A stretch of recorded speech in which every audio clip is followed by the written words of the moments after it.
Some adults in Africa have only known one president.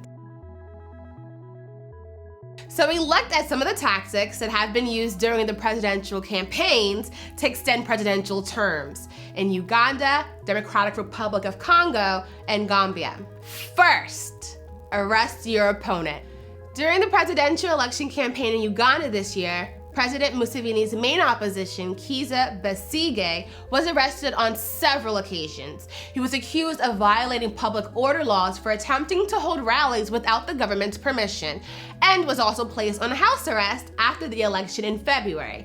And last week in the Democratic Republic of Congo, the government issued an arrest warrant for President Joseph Kabila's main rival and biggest challenger, Moise Katumbi. The state accused him of hiring foreign mercenaries and plotting against the president, which he denies.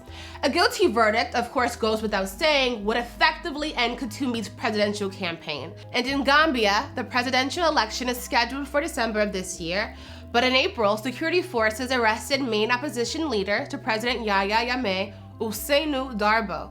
Darbo was accused of holding a demonstration without police permission, and families of the opponent have also been arrested. There have been reports that the National Organizing Secretary of Darbo's party, Solo Sedeng, was tortured to death in police detention, which the government denies. The second step to remain in power, which is to delay elections. Although elections are scheduled to be held in the DRC this November, since last year, the Congolese government has been saying that it is unlikely that it could hold elections on time due to budgetary and logistical constraints. Kabila has been president for 15 years and is barred from seeking a third term. But on May 11th, the highest court in the DRC ruled that Kabila could extend his term limit if elections were not held in November. How convenient, right? The third step to remain in power is to raise the cost to run a campaign. The Gambian government announced that candidates will be charged 1 million dalasi. That's $25,000 as just a registration fee. This is 10,000 times the previous cost, but the government says that it is to ensure that the campaigns are well organized.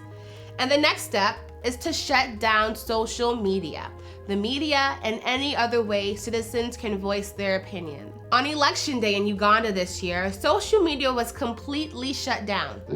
Because some people misuse those pathways. You know how they misuse them, telling lies. If you want a right, then use it properly. And in the DRC, in January of 2015, over 40 people calling for Kabila to step down were killed during violent protests. In May of this year, Katumbi and his supporters were tear gassed by police outside the prosecutor's office. Katumbi is currently receiving medical attention in South Africa and was forced to move hospital rooms this week over security threats. Now, if all else fails and nothing else works, follow the example of President Museveni, who was just sworn into his 5th term as president. So with the term limits, are there any plans of changing the term limits for presidents? We don't believe in term limits. The people who talk of term limits, we don't agree with them. We think they are not really addressing the real issue. Thank you for watching The Break. I'm your host, Gabrielle Harris, and for more updates, please like, subscribe, and share.